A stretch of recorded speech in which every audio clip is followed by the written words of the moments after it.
जनकपुर धामको राजदेवी मन्दिर छेउमा भएको यो घटनाले अहिले धेरैको ध्यान तानेको छ।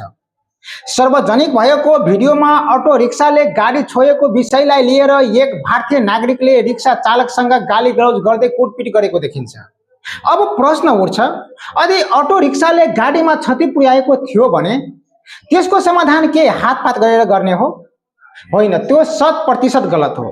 क्षति भएको भए प्रहरीलाई खबर गर्न सकिन्छ, कानुन प्रक्रिया अपनाउन सकिन्छ, तर कुनै पनि व्यक्तिलाई कुनै अर्को व्यक्तिले गाली गलौज गर्ने र हातपात गर्ने अधिकार कसैलाई छैन।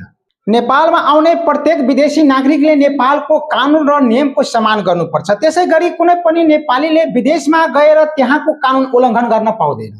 तर यो भिडियो हेर्दा पुरा गुण्डागर्दी शैलीमा एक गरिब असहाय अटो चालकमाथि कुटपिट गरेको र गाली गरेको देखिन्छ।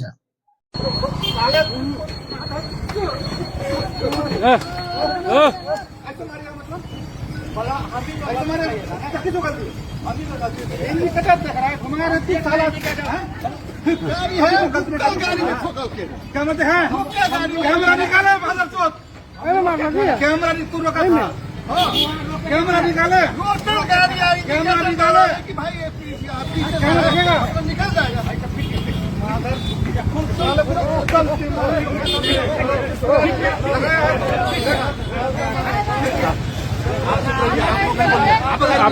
कैमरा निकाले, कैमरा निकाले,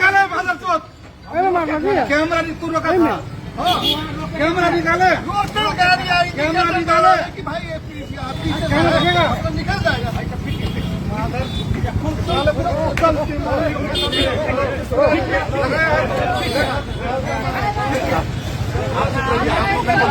नेपाल भित्र आएर यसरी गुण्डागर्दी शैलीमा गरिब असहायहरूलाई यिनीहरूले कुट्छ भने अब सोच्नु साथीहरू कि यो बोर्डर साइडमा भएका नेपालीहरूलाई कति दुःख दिन्छ होला यिनीहरूले। यो विषय नेपाली र भारतीय नागरिक बीच विवाद गराउने होइन, तर जो कोही भए पनि उहाँले नियम उल्लङ्घन गरेको देखिन्छ।